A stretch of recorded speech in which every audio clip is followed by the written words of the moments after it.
بسم اللہ الرحمن الرحیم۔ آج کا جو ہمارا لیکچر ہے وہ ہے لیکچر نمبر 15۔ یہ اصل میں یہ لیکچر فرسٹ ایئر اردو کے لیے ہے، اور کیونکہ فرسٹ ایئر اردو کا جو ایک حصہ ہے نثر کا، اس کے ہم نے 2 اسباق پڑھ لیے تھے۔ ہم نے شاعری کے حصہ نظم کو شروع کیا تھا اور ابتدا میں چند چیزوں کو ذکر کیا تھا، جیسے کہ شعر کی تعریف، اصطلاحات شاعری، اور اس سے پہلے جو لیکچر نمبر 14 ہے اس میں ہم نے حمد کا خلاصہ دیکھا تھا، ماہر القادری کی جو شاعرانہ خصوصیات ہیں یا ان کی حالات زندگی ان کو دیکھا تھا۔ تو اس اعتبار سے اصل میں یہ لیکچر جو ہے بچوں، یہ لیکچر 15 فرسٹ ایئر اردو کے لیے تھا، لیکن یہ لیکچر کیونکہ سوال تو ایک جیسے ہوتے ہیں، اس لیے یہ لیکچر سیکنڈ ایئر اردو کے لیے بھی بڑا اہمیت والا ہے، 10th کے اسٹوڈنٹس کے لیے بھی اہمیت والا ہے، اور 9th کے اسٹوڈنٹس کے لیے بھی اہمیت والا ہے۔ جیسا کہ آپ کو بتایا بچوں کے پورا جو پیپر ہوتا ہے اردو کا، اس کو سمجھنا انتہائی ضروری ہے۔ ایک یہ کہ آپ اردو کو پڑھتے جائیں، اور اردو کے مثال کے طور پر نثر کے سبق کو پڑھ رہے ہیں اور آپ نے ریڈنگ کر لی یا الفاظ معنی کو آپ نے جان لیا، تو اس سے آپ پیپر کو حل نہیں کر سکیں گے۔ آپ کو پتہ ہونا چاہیے کہ آپ کس طریقے سے آپ نے نثر کے اندر سے اپنے پیپر کے سوالات کو نکالنا ہے۔ ایک تو آپ کے کنسیپٹس کلیئر ہوں، دوسرا آپ نے پیپر کو پڑھنا ہے۔ آپ نے نثر میں مثال کے طور پر میں مثال دیتا ہوں کہ میں نے آپ کو پہلا سبق جیسے کہ فرسٹ ایئر اردو کو پڑھایا، اپنی مدد آپ، اور میں نے اس کو بیان کر دیا لیکچر کے طور پر۔ اب جو بچے نوٹس کو دیکھیں گے، جو ان کے پاس نوٹس آئیں گے،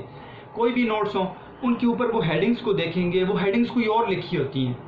ان کے لیے مسائل پیدا ہو جاتے ہیں۔ جب وہ آخر میں جب تیاری کرنے لگتے ہیں تو پھر بچے آ کے پوچھتے ہیں کہ سر یہ ہیڈنگ کیسے ہے، یہاں پر تو کچھ اور لکھا ہوا ہے، تو وہ پھر ان کے لیے زیادہ مسئلہ بن جاتا ہے، ان کو یاد کرنے میں زیادہ مسئلہ بن جاتا ہے۔ تو میری کوشش یہ تھی شروع سے لے کر ابھی تک، اور الحمدللہ اس کو اچیو کرنے میں کافی حد تک کامیاب بھی ہوا، اور میں نے اپنی طرف سے کوشش کی کہ ابتدا سے ایسی ترتیب سے پڑھایا جائے کہ ایک تو یہ ہے بیٹا کہ آپ کو ان لیکچرز کا فائدہ ملے۔ جب فائدہ نہیں ملے گا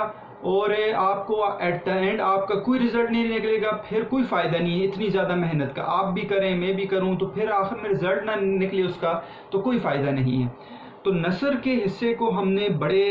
اچھے طریقے سے حل کیا، اس کے معروضی سوالات کو دیکھا، سیکشن الف کو، پھر اس کے بعد ہم نے سیکشن بے کے مشقی سوالات کو دیکھا، اور اس کے اندر دیکھا کہ کیسے ہم پیٹرن کو دیکھا کہ ایک سوال ہم کیسے لکھیں گے۔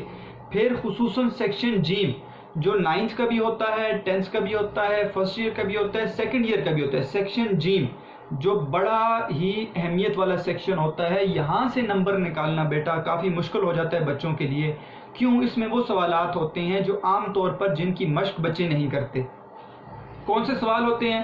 پہلا سوال تمام جو ہے کلاسز کا وہ سوال ہوتا ہے کہ کوئی پیراگراف دے دیا جاتا ہے، آپ اس کو حوالہ دے کر سیاق و سباق کے حوالے سے آپ اس کی تشریح کرتے ہیں، اس متن کی، اس پیراگراف کی۔ اس سوال کے لیے بھی باقاعدہ میں نے پھر ویڈیو بنائی اور متن کی تشریح کا طریقہ بتایا، جس کے بعد بچوں نے ماشاءاللہ بہت ہی اچھے طریقے سے جو ہے اس متن کی تشریح کی ہے، اور صحیح طریقے سے، صحیح پیٹرن سے،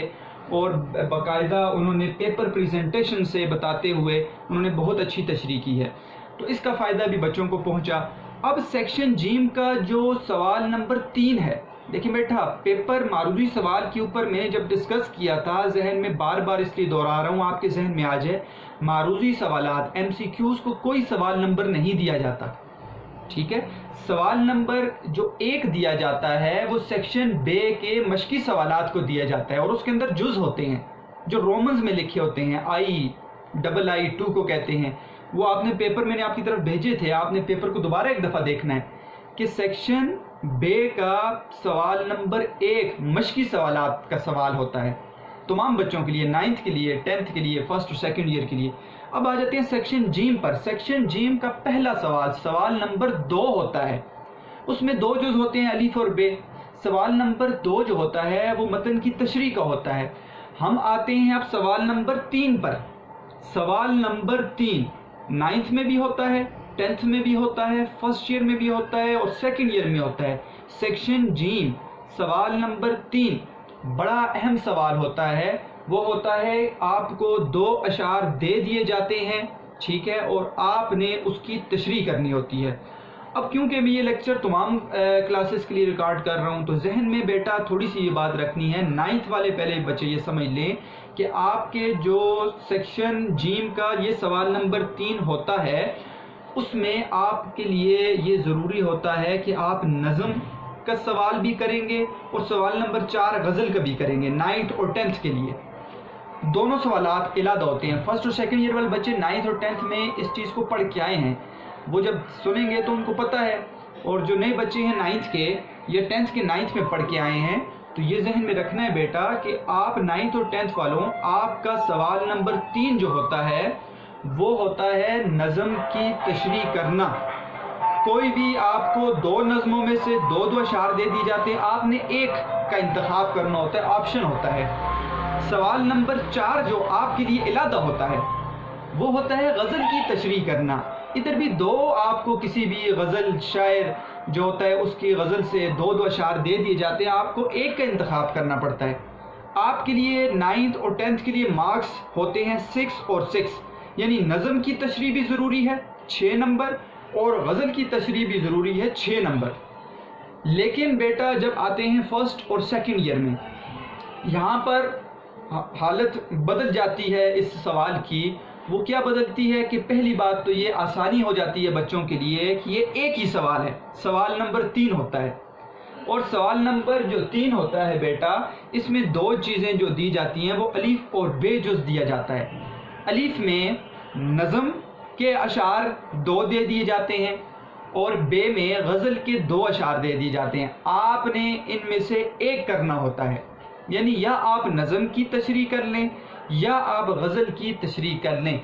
اور کیا بیٹا اس کے نمبر کتنے ہیں؟ تو فرسٹ ایئر کو میں نے جب بتایا تھا پیپر پیٹرن کے اوپر بات کی تھی ہم نے بورڈ کے، تو میں نے بتایا تھا ان کے لیے یہ 10 نمبر کا سوال ہوتا ہے اور سیکنڈ ایئر والوں کے لیے یہ 8 نمبر کا سوال ہوتا ہے۔ اور جبکہ منٹ کو دیکھیں بیٹا تو تمام کلاسز 9، 10 فرسٹ اور سیکنڈ ایئر کے لیے یہ 25 منٹس کا سوال بنتا ہے، 25 منٹ کے اندر آپ کو کرنا پڑتا ہے۔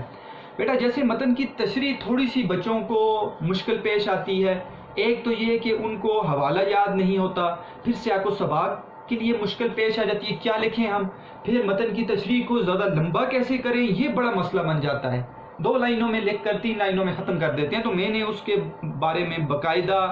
جو ویڈیو بنائی تھی متن کی تشریح کی، وہ آپ جا کر دیکھیں بیٹا، اس کو جن بچوں نے نہیں دیکھی اس کو دیکھیں تاکہ آپ کو پتہ چلے کہ آپ آسانی سے کسی بھی متن کی تشریح کیسے کر سکتے ہیں۔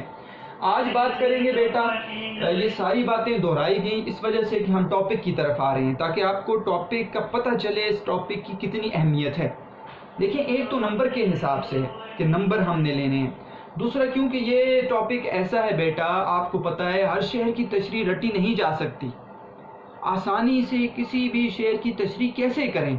یہ سوال ہوتا ہے ہر اس بچے کے لیے جو نیا بچہ ہوتا ہے یا پھر وہ بچہ بھی کہ جو لکھ رہا ہوتا ہے اور وہ کہہ رہا ہوتا ہے کہ میں رٹوں نہ اور میں کسی طرح اس سوال کی کو آسانی سے حل کر لوں۔ تو آج کا یہ لیکچر آپ کے لیے بڑا اہم ہونے والا ہے، آپ نے غور سے اس لیکچر کو سننا ہے تاکہ آپ کو آسانی سے کسی بھی شعر کی تشریح کرنی آ جائے۔